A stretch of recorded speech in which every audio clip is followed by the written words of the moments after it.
Morality implies a choice.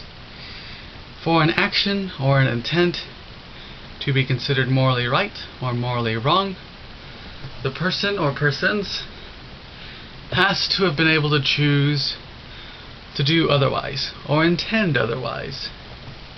This is one of those things that seems obvious, but when it becomes a controversial viewpoint when you imply it, or apply it, I should say, universally. Because you're going to come up to situations that people believe are heavily morally wrong or heavily morally right, when really there's the person or persons involved had no choice in the matter to begin with. It was going to happen regardless of whatever choice they made, whatever choice they intended, or whatever action they chose. So, think of this more as like a moral lens to look through when determining ethical rightness or wrongness of not only was there a choice made, but how much of a choice was made. Because that's another thing too. Because this is not a black or white issue of they had a choice or they did not have a choice. For instance, if a person is being coerced, then there really isn't a choice. So for instance, if you literally are said that you have to do X or you'll die, right? It's very hard to say that the person had a choice in the matter. Or if someone is like very, very poor and it's like they have to do this thing or they'll starve to death, like it's guaranteed starvation. It's hard to say that they had a choice in the matter as well. So you not only do you have to does choice have to factor into morality when determining right and wrong, but you also have to factor in how much of a choice is being made. Now, I have to give a caveat at the very end, which seems to negate everything I just said, but it has to be said. It is possible for ethics to survive without free will, and this is why free will is important to understand, because if it turns out we don't have free will, then we're going to have to completely change the way we see ethics.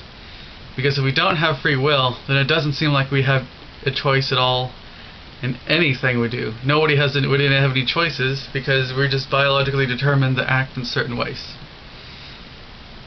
So yeah, it is possible that free will doesn't exist, in which case what I just said about choice would very likely be incorrect. So I have to give you the caveat that is possible. And in terms of what ethics could survive the proof that we have no free will, the best that I think could survive would be some kind of like Sam Harris-esque utilitarianism.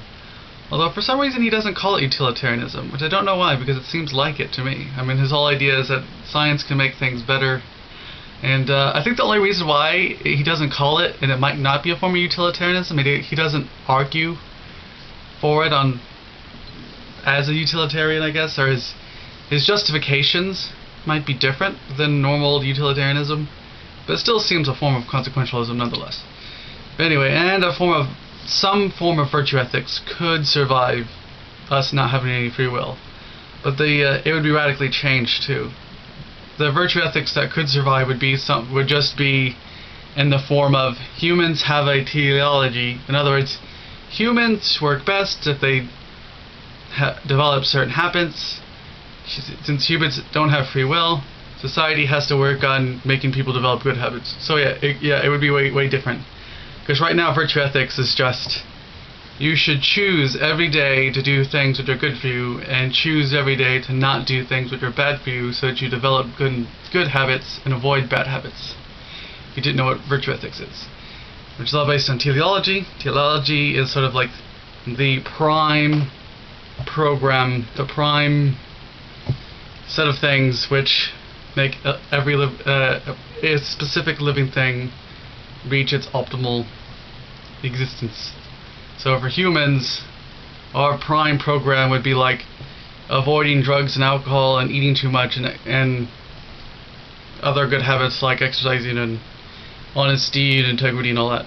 So good habits. So it could survive without free will. It would just be way different. All ethics would be radically different than it is now if we determined there was no free will, because most of our academic thinking and most of our common sense, non-reading philosophy books versions of morality rely heavily on the assumption that we have free will and that we have choices. And that's another thing. One last thing I did say is that you always should look for what are the fundamental assumptions being assumed whenever you hear an opinion, because there's always unsaid assumptions being made, and you in an argument you can go for those if their argument couldn't survive or would be radically different if that particular assumption was taken out. So yes, I'll just end with this question: does morality always imply a choice?